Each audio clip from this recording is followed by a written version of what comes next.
안녕하세요. 책 속의 길입니다.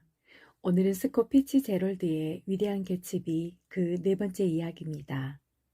오늘도 책과의 산책 시작해 볼까요? 일요일 아침 해변 마을에 교회 종소리가 울려 퍼지는 시간. 사교계 인사와 그 연인들이 개츠비의 저택에 돌아와 잔디 위에서 신나게 기분을 내고 있었다. 그는 밀주업자래요. 젊은 부인들이 개츠비의 칵테일 바와 꽃밭 사이를 오가며 말했다. 한 번은 자기가 힌덴부르크 원수의 조카이며 악마와 육촌지간이라는 사실을 알아낸 사람을 죽였대요. 여보, 장미 한 송이 꺾어줘요. 그리고 저기 있는 크리스탈 글라스에 마지막 한 방울 따라줘요. 언젠가 나는 그의 여름 갯집에 집에 온 사람들의 이름을 열차 시간표의 여백에 적어본 적이 있다. 상단에 1922년 7월 5일부터 유효함이라고 인쇄된 시간표는 이제 오래돼서 접힌 데가 다 닳았지만 회색으로 바른 이름들은 아직도 알아볼 수 있다. 그들에 대해 대충 설명하는 것보다는 그들의 이름을 열거하는 것이 개츠비의 환대를 받았으면서 그에 대해 아무것도 모른다고 교묘하게 빠져나간 사람들에 대한 인상을 더 분명히 해줄 것이다. 이스트 에그에서는 체스터 베커 부부와 리치 부부, 그리고 내가 예일대에서 알고 지낸 번슨이라는 남자, 또 지난 여름 메인주에서 물에 빠져 죽은 웹스터 시빗 의사가 왔다. 그리고 혼빈 부부와 윌리 볼테어 부부와 블랙벅 가족이 왔는데 특히 블랙벅 가족은 그 많은 식구가 모두 와서는 언제나 한쪽 구석에 진을 치고 있었고 누가 가까이 다가가면 염소처럼 코를 벌름거렸다. 그리고 이즈메이 부부와 크리스티 부부, 아니 휴버트 아우어바흐와 크리스트 씨의 부인이라고 하는 게 옳을지도 모르겠다. 그리고 에드거 비버가 왔는데 비버는 어느 겨울날 오후에 영문도 모른 채 머리가 솜처럼 하얗게 변해버렸다고 한다. 내가 기억하기로 클래런스 앤다이브도 이스트에그에서 왔다. 하얀 니커보커를 입고 딱 한 번 왔는데 에티라는 건달과 정원에서 대판 싸움을 벌였다. 롱 아일랜드 변두리에서는 치들 부부, ORP 슈레더 부부, 조지아주의 스톤웰 잭슨 에이브럼 부부, 피시가드 부부, 리플리 스넬 부부가 왔다. 스넬은 교도소에 들어가기 전에 그곳에서 사흘이나 지냈는데 잔뜩 취해서 자갈 깔린 찻길에 나자빠져 있다가 율리시스 스웨트 부인의 차에 오른손이 깔리고 말았다. 댄시 부부도 왔고 예순이 훨씬 넘은 SB 화이트베이트도 왔으며 모리스 A, 플링크, 해머헤드 부부, 담배 수입업자인 벨로가와 그의 딸들도 왔다. 웨스트에그에서는 폴 부부, 멀레디 부부, 세실 로벅, 세실 쇼원, 주 상원 의원인 걸릭, 필름 스파 엑설런스 영화사를 장악하고 있는 뉴턴 오키드, 에코 호스트와 클라이드 코언, 도네스, 슈워츠, 아서 메카티 등이 왔는데 이들은 모두 이런저런 방식으로 영화와 관련되어 있는 사람들이었다. 그리고 캐틀리 부부, 벤버그 부부, G. 멀둔도 왔는데 이 사람은 나중에 아내를 목졸라 죽인 저 유명한 멀둔의 아우였다. 프로모터인 다 폰타노도 거기 왔고 에드 레글로스와 제임스 B. 펠릭과 드종 부부와 어니스트 릴리도 왔는데 이들은 도박을 하러 왔고 펠릿이 어슬렁거리며 정원으로 나간다는 것은 그가 몽땅 털렸으니 이튿날 연합철도의 주가가 올라야 한다는 뜻이었다. 클립 스프링어라는 사내는 그 집에 너무 자주 와 있어서 하숙생이라고 불리게 되었다. 그에게 다른 집이 있었는지 의심스러울 정도다. 연극의 사람들로는 거스 웨이즈, 호레이스 오도너번, 레스터 마이어, 조지 덕 위드, 프랜시스 불이 왔다. 뉴욕에서도 크롬 부부, 베키슨 부부, 데니커 부부, 러셀 베티, 코리건 부부, 켈러허 부부, 듀어 부부, 스컬리 부부, SW 펠처, 스머크 부부, 지금은 이혼한 젊은 퀸 부부, 타임스퀘어에서 지하철에 뛰어들어 자살한 헨리 L. 팔미토 등이 왔다. 베니 맥클레너허는 늘 4명의 여자를 데리고 왔는데 이들은 언제나 다른 여자였지만 외모가 하도 비슷해서 같은 사람으로 보였다. 이름은 잊어버렸는데 제클린이나 콘수엘 아니면 글로리아나 주디 또는 준이었을 것이다. 성은 꽃이나 달처럼 음악적인 이름 아니면 미국 대자본가들의 성처럼 근엄한 이름이었다. 그들에게 캐물으면 자기가 사실은 그 자본가의 사촌뻘이라고 털어놓곤 했다. 이들 외에 포스티나 오블라이언이 적어도 한 번은 그곳에 왔던 게 기억나고 베데커 집안의 딸들과 전쟁 때 코가 날아가 버린 브루어, 올브럭스 버거시와 그의 약혼녀 하그양, 아디타 피츠피터스, 제한 군인회 회장을 지낸 피 주이씨, 운전기사와 함께 왔던 클로디아 힘리아, 그리고 우리가 공작이라고 부른 어느 나라의 왕족도 왔는데 그때는 이름을 알았겠지만 지금은 까맣게 잊어버렸다. 이 많은 사람들이 모두 그해 여름에 개츠비의 집에 왔던 것이다.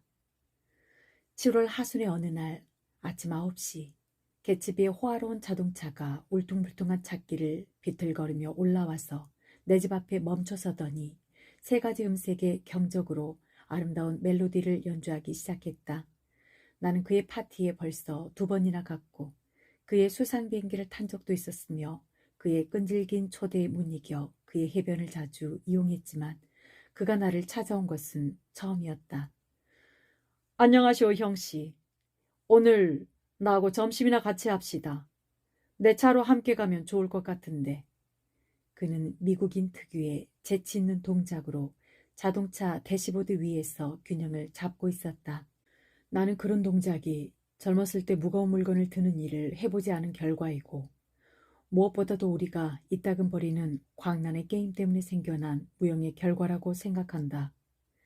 이런 특질은 그의 딱딱한 태도를 뚫고 안절부절 못하는 모습으로 끊임없이 나타나곤 했는데 그는 잠시도 가만히 있지를 못하고 항상 어딘가를 발로 툭툭 차거나 초조한 듯 손을 쥐었다 폈다 했다. 그는 내가 자동차를 감탄의 눈으로 바라보고 있다는 것을 알았는지 내가 더 잘 볼 수 있도록 차에서 벌쩍 뛰어내렸다. 멋지지 않아요? 이런 차를 전에도 본 적이 있어? 본 적은 있었다. 누구나 적어도 한 번은 보았을 것이다.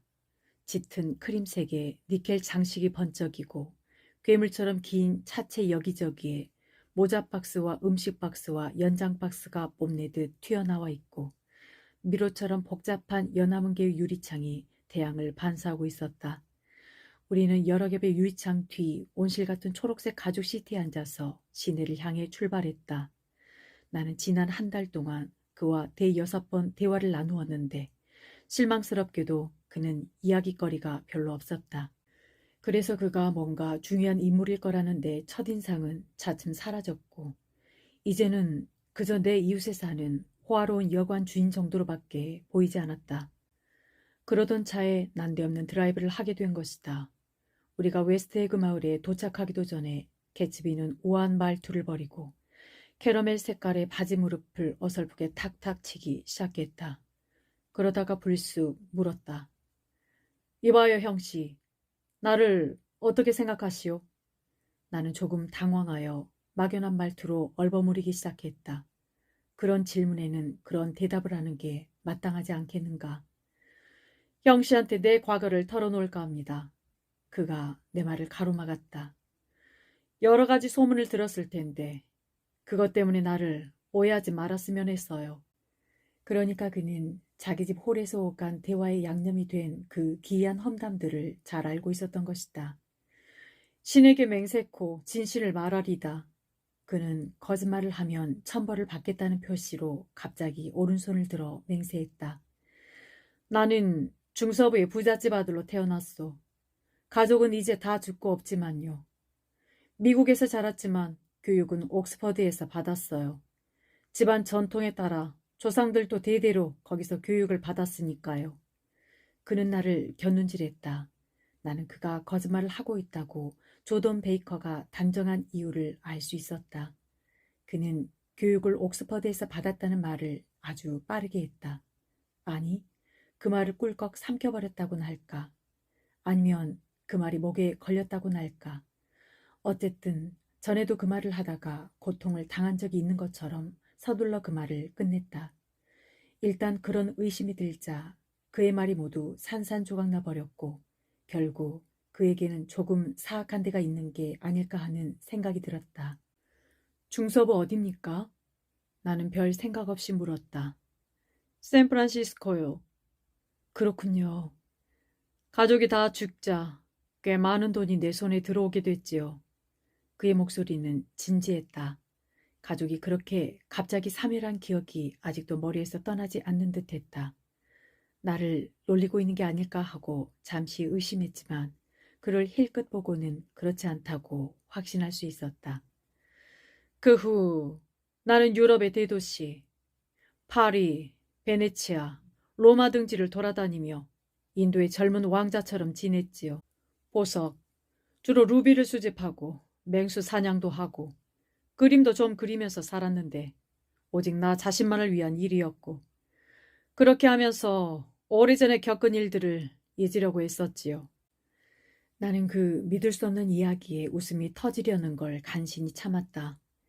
그 입에서 나온 말들은 너무나 진부해서 터번을 두른 인형이 구멍마다 톱밥을 흘리며 볼로뉴 숲에서 호랑이를 쫓는 이미지밖에 떠오르지 않았다. 그러다가 전쟁이 터졌는데 그게 내게는 커다란 구원이었지요. 나는 죽으려고 무진 애를 썼지만 내 목숨은 마법에라도 걸린 것 같았어요. 전쟁이 시작되었을 때 나는 중위로 임관했지요. 그런데 아르곤 전투에서 내가 기관총 대대의 자녀 병력을 이끌고 너무 앞으로 전진하는 바람에 뒤에서 따라오고 있던 보병 부대와 1km 정도의 간격이 생겨버렸답니다. 우리는 꼬박 이틀을 버텼지요. 130명이 루이스식 기관총 16자루를 가지고 말입니다. 마침내 보병이 왔을 때는 시체가 산을 이루었는데 그 시체 더미 속에서 독일군 세계사단의 휘장을 발견했지요. 나는 소령으로 진급했고 연합국의 모든 정부로부터 훈장을 받았어요. 몬테네그로, 아드리아 해안에 있는 그 작은 몬테네그로도 훈장을 주었지요. 작은 몬테네그로. 그는 그 이름을 소리 높이 외치더니 미소를 지으며 고개를 끄덕였다. 그것은 몬테네그로의 파란만장한 역사를 이해하고 몬테네그로 국민의 용감한 투쟁에 공감하는 미소였다. 또한 몬테네그로의 작지만 따뜻한 마음으로부터 이런 감사의 표시를 끌어낸 일련의 국내 사정을 완전히 이해하고 있는 미소였다. 나는 그의 매력에 사로잡혔고 나의 불신도 그 매혹 속으로 가라앉아 버렸다. 마치 여러 권의 잡지를 한꺼번에 훑어보고 있는 듯한 기분이었다. 개츠비는 주머니에 손을 집어넣더니 리본에 매달린 메달 하나를 꺼내서 내 손바닥에 떨어뜨렸다. 몬테네그로에서 받은 훈장이요. 놀랍게도 그 훈장은 진짜처럼 보였다. 다닐로 훈장이라는 글자와 몬테네그로 국왕 니콜라스라는 글자가 원형으로 새겨져 있었다. 뒤를 보세요. 제2 개츠비 소령, 혁혁한 공언을 기리며 나는 소리내어 읽었다. 내가 늘 갖고 다니는 게 여기 또 하나 있습니다. 옥스퍼드 시절의 기념품인데 트리니티 대학 군에서 찍은 사진입니다. 내 왼쪽에 있는 사람이 현재의 돈캐스터 백작이죠. 그것은 블레이저 코트를 입은 6명의 젊은이가 아치 통로에서 어슬렁거리고 있는 사진이었다. 아치 사이로 많은 뾰족탑이 보였다. 지금보다 많이 젊지는 않지만 조금은 젊어 보이는 개츠비가 크리켓 배트를 들고 서 있었다. 그렇다면 모든 게 사실이었다. 나는 대우나 연안에 있는 그의 저택에서 타오르는 듯한 호랑이 가죽을 보았고 그가 루비 상자를 열고 그 보석에 심원한 진홍빛으로 상처받은 마음의 고통을 달래는 모습도 보았다. 오늘은 중요한 부탁을 하나 하려고 합니다. 그가 흐뭇한 표정으로 기념품들을 주머니에 넣으면서 말했다. 그래서 형씨가 나에 대해 조금은 알아둘 필요가 있다고 생각했지요. 나를 별 볼 일 없는 존재로 생각지 않았으면 합니다. 아시다시피 나는 되게 낯선 사람들과 어울려 지내는데 그건 내가 지난날의 슬픈 일들을 잊으려고 여기저기 떠돌아다니기 때문입니다. 그는 잠깐 망설이더니 덧붙였다. 그 이야기는 오늘 오후에 듣게 될 겁니다. 점심때요? 아니, 오후에요. 형씨가 오후에 미스 베이커와 차를 마시기로 했다는 걸 우연히 알았거든요. 당신이 미스 베이커를 사랑한다는 뜻인가요? 아닙니다. 그렇지 않아요. 하지만 미스 베이커는 친절하게도 이 문제를 당신과 상의해보겠다고 승낙했지요. 이 문제? 이 문제가 뭔지는 짐작도 가지 않았지만 나는 흥미롭다기보다 성가시게 느껴졌다. 조던에게 차를 마시자고 한 것은 제2 개츠비에 대한 이야기를 하기 위해서가 아니었다. 개츠비의 부탁이라는 것도 뭔가 엉뚱한 것이 아닐까 하는 생각이 들자 나는 사람들로 북적거리는 그의 잔디밭에 발을 들여놓았던 것을 잠시 후회했다. 그는 더 이상 말을 하지 않았다. 뉴욕이 가까워질수록 그의 태도는 점점 더 점잖아졌다. 루스벨트 항을 지날 때는 붉은 띠를 두른 외항선들이 언뜻언뜻 보였고 빈민가를 지날 때는 도금이 벗겨졌지만 아직도 사람들이 드나들고 있는 1900년대의 어두컴컴한 술집들이 차창 밖을 스치고 지나갔다. 이윽고 양쪽으로 쓰레기 골짜기가 펼쳐졌다. 우리가 지나갈 때 자동차 정비소에서 윌슨 부인이 숨을 헐떡이며 힘차게 펌프질하고 있는 모습이 언뜻 보였다. 우리는 자동차 팬더를 날개처럼 펼치고 빛을 흐트러뜨리며 롱 아일랜드 시티를 반쯤 통과했다. 하지만 그렇게 날듯이 달린 것은 겨우 절반뿐이었다.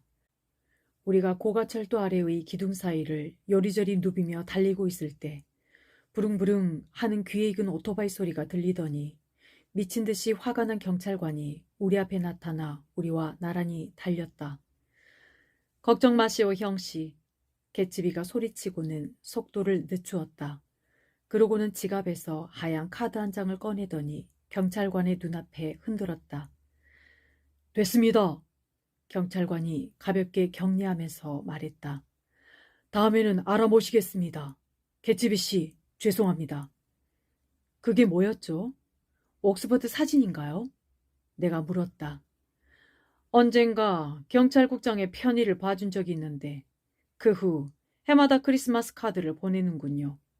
거대한 다리 위에서는 도리 사이를 통과한 햇살이 달리는 자동차들 위에서 끊임없이 반짝거렸고 강 건너에는 도심의 건물들이 하얀 각설탕처럼 솟아있었는데 모두 냄새 안 나는 돈으로 간절한 소망을 담아서 지어진 것이었다. 퀸스보로 다리에서 바라보는 뉴욕은 세상의 온갖 신비와 아름다움이 그 안에 다 있을 거라는 처음의 환상을 여전히 품게 한다는 점에서 늘 처음 보는 도시 같았다. 수많은 꽃으로 장식된 연구차는 누군가의 죽음을 싣고 우리 옆을 지나갔다. 이어서 차량을 내린 마차 2대와 고인의 친구들을 태운 좀 더 유쾌한 마차 한 대가 그 뒤를 따랐다. 남동부 유럽인 특유의 슬픈 눈과 짧은 윗입술을 가진 그 친구들이 마차 창문으로 우리를 내려다보았다. 나는 그들이 우울한 휴일에 개츠비의 호화로운 차를 구경할 수 있어서 다행이라고 생각했다. 블랙웰 섬을 건널 때 백인 운전사가 모는 리무진 한 대가 우리 앞을 지나갔다. 그 차에는 최신 유행의 옷차림을 한 흑인 셋, 남자 둘과 여자 하나 타고 있었다. 그들이 건방진 경쟁심을 보이며 우리를 향해 달걀 노른자 같은 눈알을 굴리는 것을 보고 나는 웃음을 터뜨리고 말았다. 이 다리를 건넜으니 이제는 무슨 일이 일어나도 좋다고 생각했다. 개츠비 같은 사람도 존재할 수 있었다. 사실 그것은 별로 놀랄만한 일도 아니었다. 활기찬 대낮이었다. 선풍기가 잘 돌아가는 42번가의 지하에서는 점심 약속을 한 개츠비를 만났다. 눈을 깜빡거려 바깥 거리의 환한 햇빛을 눈에서 떨쳐내자 대기실에서 어떤 남자와 이야기를 나누고 있는 개츠비가 내 눈에 어렴풋이 잡혔다. 캐러웨이 씨, 이쪽은 내 친구 울프 심씨요. 작은 체구에 코가 납작한 유대인이 커다란 머리를 들어 나를 쳐다보았다. 길게 자란 코털이 양쪽 콧구멍에 무성했다.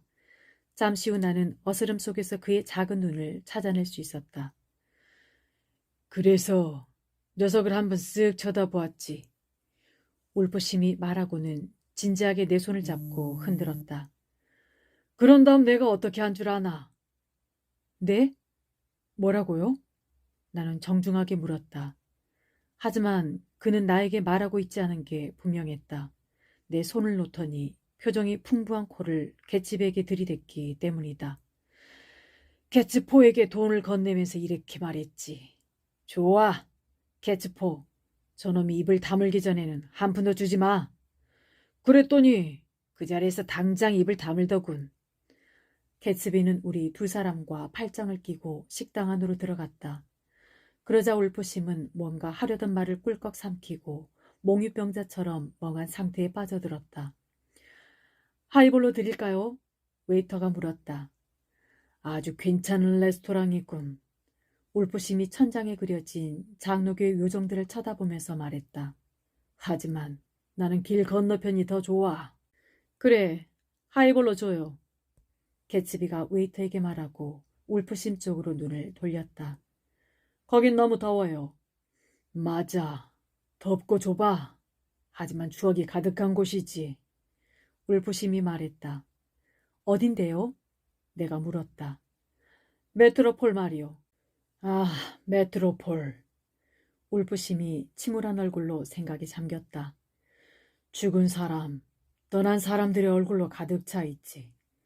영원히 떠나버린 친구들로 가득 차 있어. 나는 로지 로젠탈이 거기서 총에 맞은 그날 밤을 평생 잊을 수 없어. 우리는 6명이 테이블에 둘러앉아 있었지. 로지는 밤새 많이 먹고 마셨어. 동틀 무렵 웨이터가 이상한 표정으로 그에게 다가와서는 누군가가 밖에서 잠깐 보잔다는 거야. 할 이야기가 있다고 말이야. 로지가 좋아 하면서 일어나기에 내가 도로 앉혔지. 용건이 있으면 녀석들더러 들어오라고 해.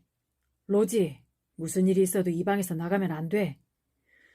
그때가 새벽 4시였어. 블라인드를 올렸으면 새벽빛을 볼 수 있었을 거야. 그래서 로지는 나갔나요? 내가 순진하게 물었다. 물론 나갔지. 분노가 치미는 듯 울프심의 코가 내 쪽으로 획 돌아왔다. 그 친구가 문간에서 뒤를 돌아보더니 이렇게 말하더군. 웨이터한테 내 커피 치우지 말라고 해. 그러고는 바깥 거리로 나갔고 놈들은 로지의 불룩한 배에다가 총을 3방이나 쏘고는 차를 몰고 달아나 버렸지. 그중 4명은 정기의자에서 처형당하지 않았나요? 내가 문득 기억을 떠올리고 말했다. 100화까지 치면 5이요. 나에게 흥미를 느낀 듯 그의 콧구멍이 나를 향했다. 당신은 사업 거래처를 찾고 있다면서. 정기의자와 사업 이야기가 연달아 나온 것은 놀라웠다. 개츠비가 나 대신 대답했다. 아, 아닙니다. 이 친구는 그 사람이 아니에요. 아니라고? 울프심이 실망한 것 같았다. 이 사람은 그냥 친구예요. 그 얘기는 나중에 다른 기회에 하자고 했지 않습니까? 미안하오. 울프심이 말했다. 내가 사람을 착각했소. 육즙이 많은 고기 요리가 나오자 울프심은 메트로폴의 감상적인 분위기 따위는 까맣게 잊어버리고 우아하게 음식을 먹기 시작했다. 먹는 동안에도 그의 눈은 천천히 식당을 둘러보았다. 몸을 돌려 바로 뒤에 있는 사람들까지 살펴보는 것으로 그의 눈길은 식당 일주를 마무리했다. 그 자리에 내가 없었다면 그는 우리가 앉은 테이블 아래까지 들여다보았을 것이다. 이봐요, 형씨. 개츠비가 내 쪽으로 몸을 기울이며 말했다. 오늘 아침 차에서 당신을 좀 언짢게 한 것 같은데. 그는 다시 그 특유의 미소를 지었지만 이번에는 나도 거기에 넘어가지 않았다. 나는 비밀을 좋아하지 않습니다. 내가 대꾸했다. 용건이 있으면 나한테 직접 터놓고 말하세요. 왜 미스 베이커를 중간에 세우는지 모르겠군요. 아니, 그건 저희가 있어서 그런 건 아니요. 그가 나를 안심시켰다. 아시다시피 미스 베이커는 훌륭한 운동선수잖소. 온당치 않은 일이라면 절대로 하지 않아요. 그는 갑자기 시계를 보더니 벌떡 일어나 울프심과 나를 테이블에 남겨두고 황급히 밖으로 나갔다. 전화를 걸어야 할 일이 있나 보군. 개츠비를 눈으로 쫓으면서 울프심이 말했다. 좋은 친구요. 잘생긴 데다 다시 없는 신사지. 그럼요. 오그스포드 출신이요. 아, 영국의 오그스포드 대학을 다녔지요. 오그스포드 대학은 아시겠지? 들어본 적은 있습니다. 세계에서 가장 유명한 대학 중에 하나요. 개츠비를 아신 지는 오래되셨나요? 내가 물었다.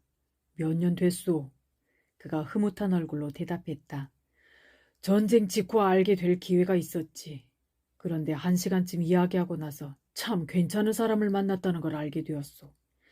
그래서 속으로 생각했지. 집에 데려가서 어머니와 누이한테 소개해주고 싶은 남자라고. 그는 잠시 말을 멈추었다가 덧붙였다. 내 커프스 버튼을 보고 있나 보군. 나는 커브스 버튼을 보고 있지 않았지만 그 말을 듣고 그것을 바라보았다. 이상하게도 친숙해 보이는 상하 제품이었다. 사람 어금니로 만든 최고급 제품이요. 그가 나에게 알려주었다. 그래요? 나는 그것을 자세히 살펴보았다. 정말 재미있는 아이디어네요. 그렇소.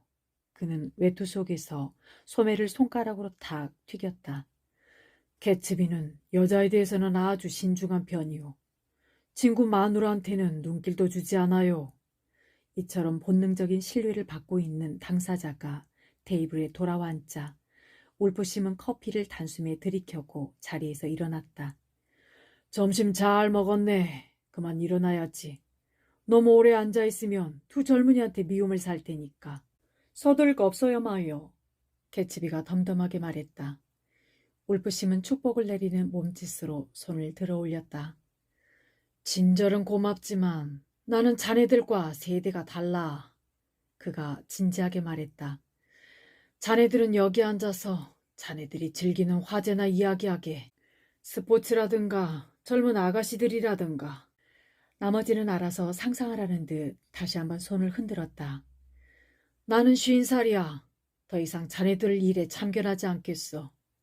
악수를 하고 돌아설 때 그의 비극적인 코가 떨리고 있었다. 나는 혹시 그에게 불쾌한 말을 한 것은 아닌지 걱정스러웠다. 저 양반은 가끔 아주 감성적이 돼요. 개츠비가 설명했다. 오늘이 바로 그런 날이죠. 뉴욕 일대에서는 꽤 알려진 인물이에요. 브로드웨이에 살고 있지요. 뭐 하는 분입니까?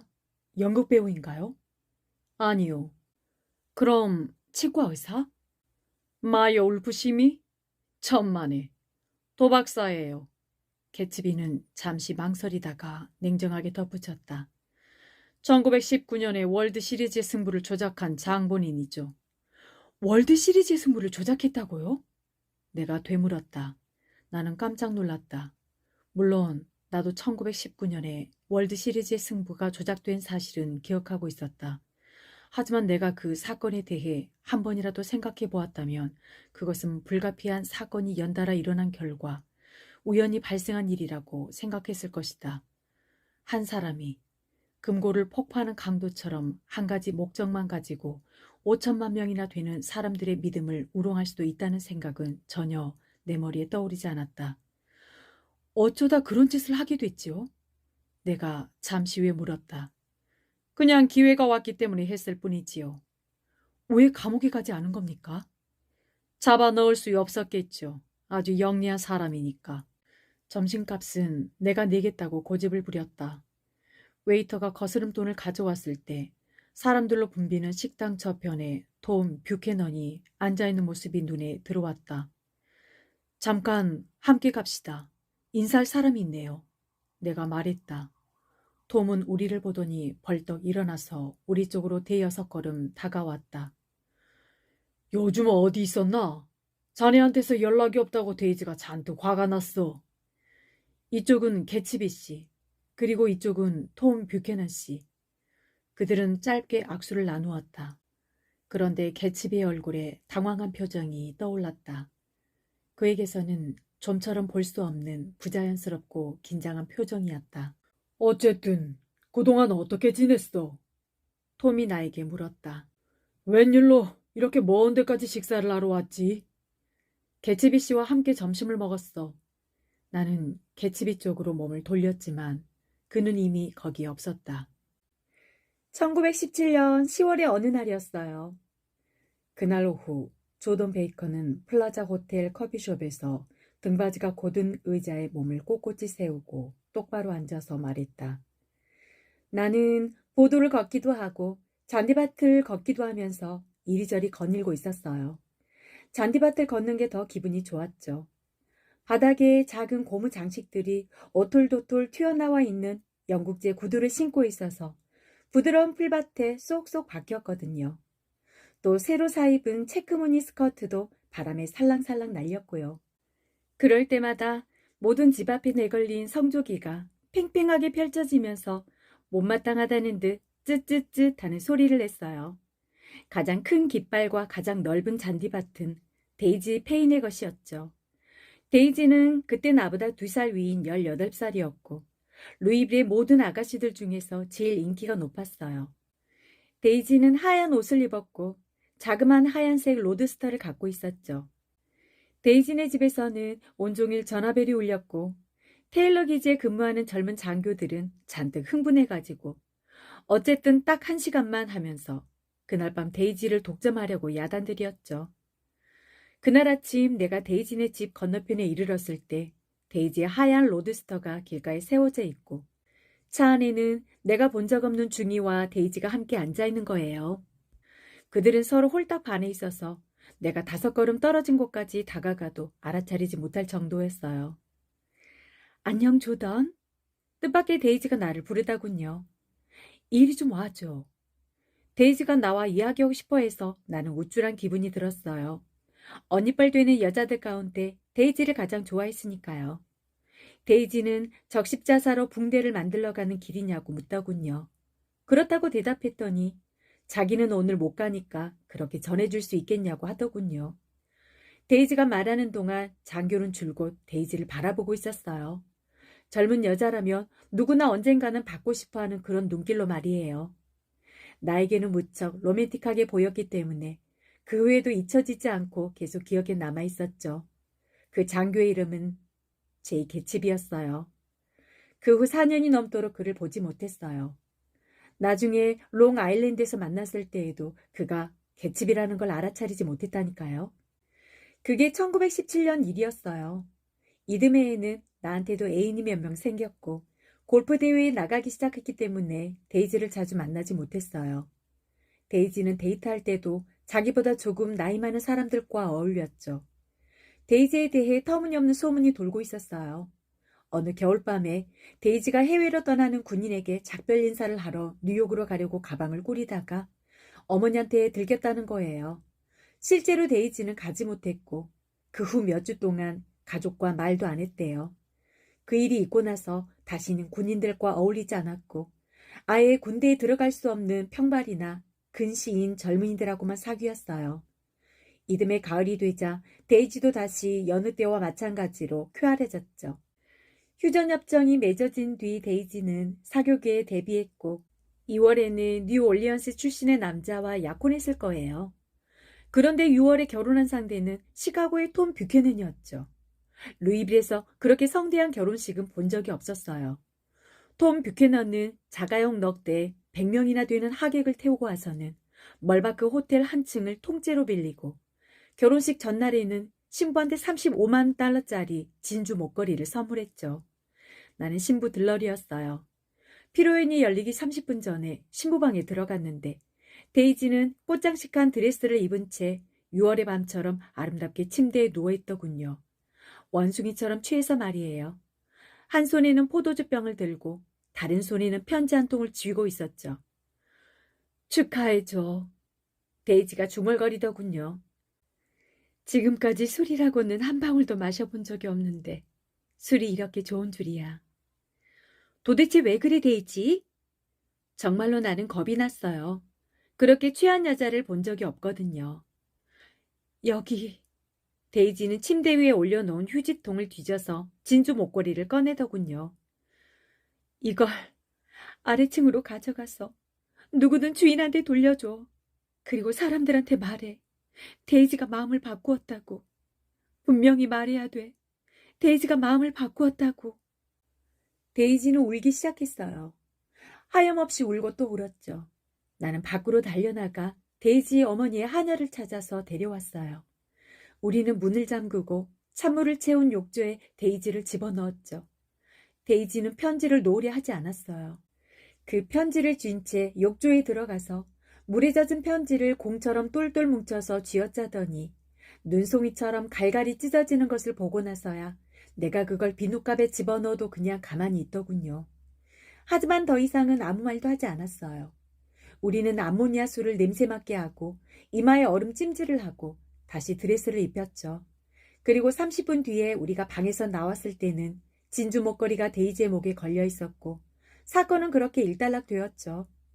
이튿날 5시에 데이지는 조금도 떨지 않고 톰 뷰캐넌과 결혼해서 남태평양으로 석 달간의 신혼여행을 떠났답니다. 그들이 돌아왔을 때 나는 센타바버라에서 만났는데 남편에게 그렇게 미쳐있는 여자는 본 적이 없다고 생각했어요. 남편이 잠시라도 방을 비우면 데이지는 불안하게 주위를 둘러보면서 톰은 어디 갔지? 하고 묻는 거예요. 그리고 남편이 문으로 들어오는 게 보일 때까지 멍한 표정으로 있는 거예요. 데이지는 모래밭에 앉아서 1시간 동안이나 남편의 머리를 제 다리 위에 올려놓은 채 남편의 눈자 위를 손가락으로 문지르면서 헤아릴 수 없이 기쁜 표정으로 남편을 내려다보곤 했어요. 그들이 함께 있는 것을 보면 정말 감동적이었어요.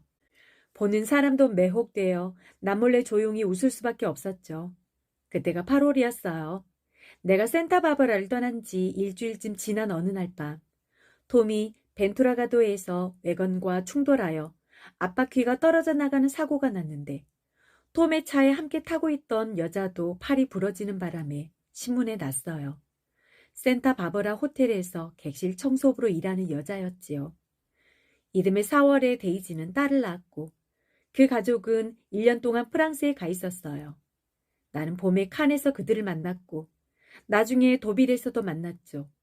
그 후 그들은 시카고에 돌아와 정착했어요. 아시다시피 데이지는 시카고에서 아주 인기가 많았죠. 그들은 행실이 좋지 않은 방탕한 사람들, 젊고 돈 많은 망나니들과 어울려 다녔지만 데이지는 나무랄 데 없이 좋은 평판을 얻었답니다. 그건 아마 데이지가 술을 마시지 않기 때문일 거예요. 술꾼들 틈에서 술을 마시지 않는 건 굉장한 장점이죠. 입을 다물고 있을 수도 있고 다른 사람들이 모두 취해서 장님처럼 보지도 못하고 관심도 없을 때를 이용하면 조금은 부정한 짓을 저지를 수도 있으니까요. 아마 데이지는 바람을 피워본 적이 없겠지만 데이지의 목소리에는 뭔가 남자를 끄는 게 있어요. 그런데 6주쯤 전에 데이지는 몇 년 만에 처음으로 개츠비라는 이름을 들었어요. 내가 당신한테 웨스트에그에 사는 개츠비라는 사람을 아느냐고 물었을 때요. 기억나세요?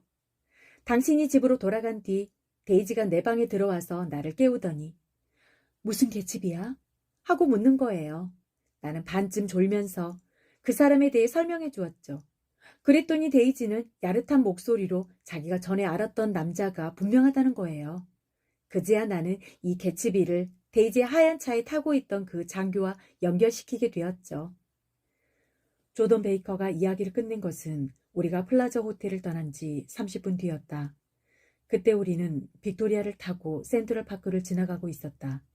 태양은 영화배우들이 많이 사는 웨스트 50번가의 고층 아파트 뒤로 사라져버렸고 풀밭에 귀뚜라미처럼 모여있는 아이들의 맑은 목소리가 황혼으로 물든 하늘에 울려 퍼지고 있었다.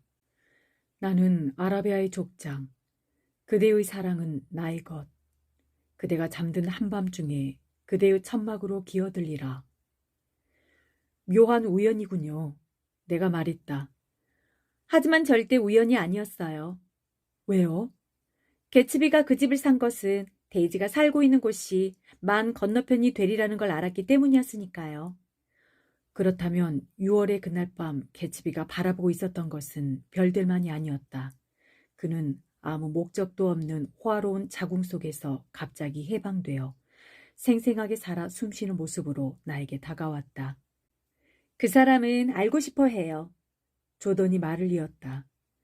당신이 어느 날 오후에 데이지를 집으로 초대하고 그때 개츠비가 당신 집을 불쑥 방문하게 해줄 수 있는지. 그 요구의 조심스러움이 내 마음을 흔들었다.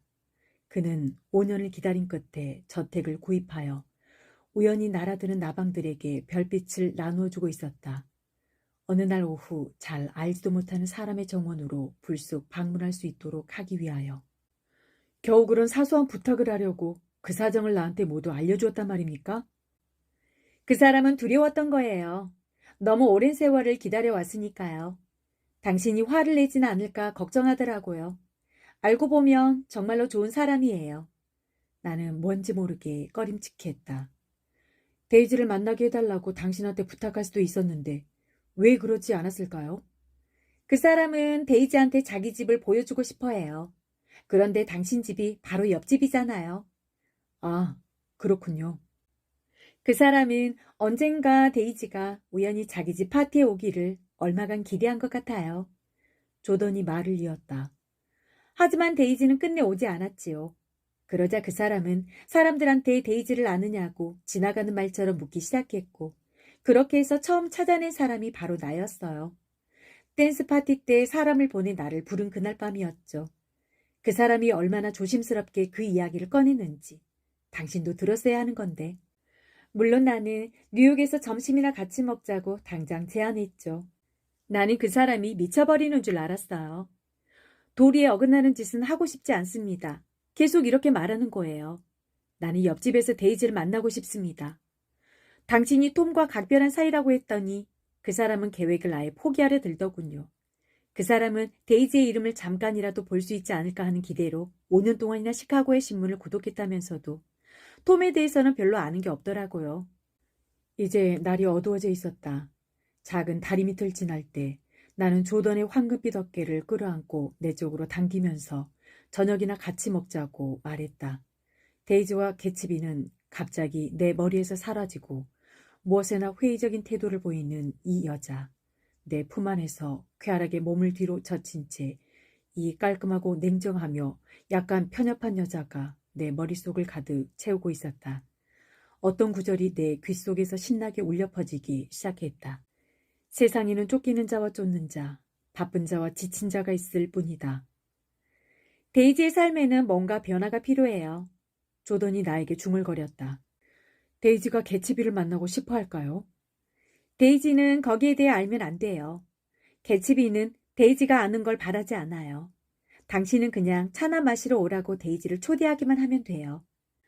우리는 검은 나무들이 장벽처럼 늘어서 있는 곳을 지난 다음 59번가로 나왔다. 정면에서 미묘하게 창백한 불빛이 새어나와 공원 안까지 비추고 있는 건물들이 한 블록이나 이어져 있었다.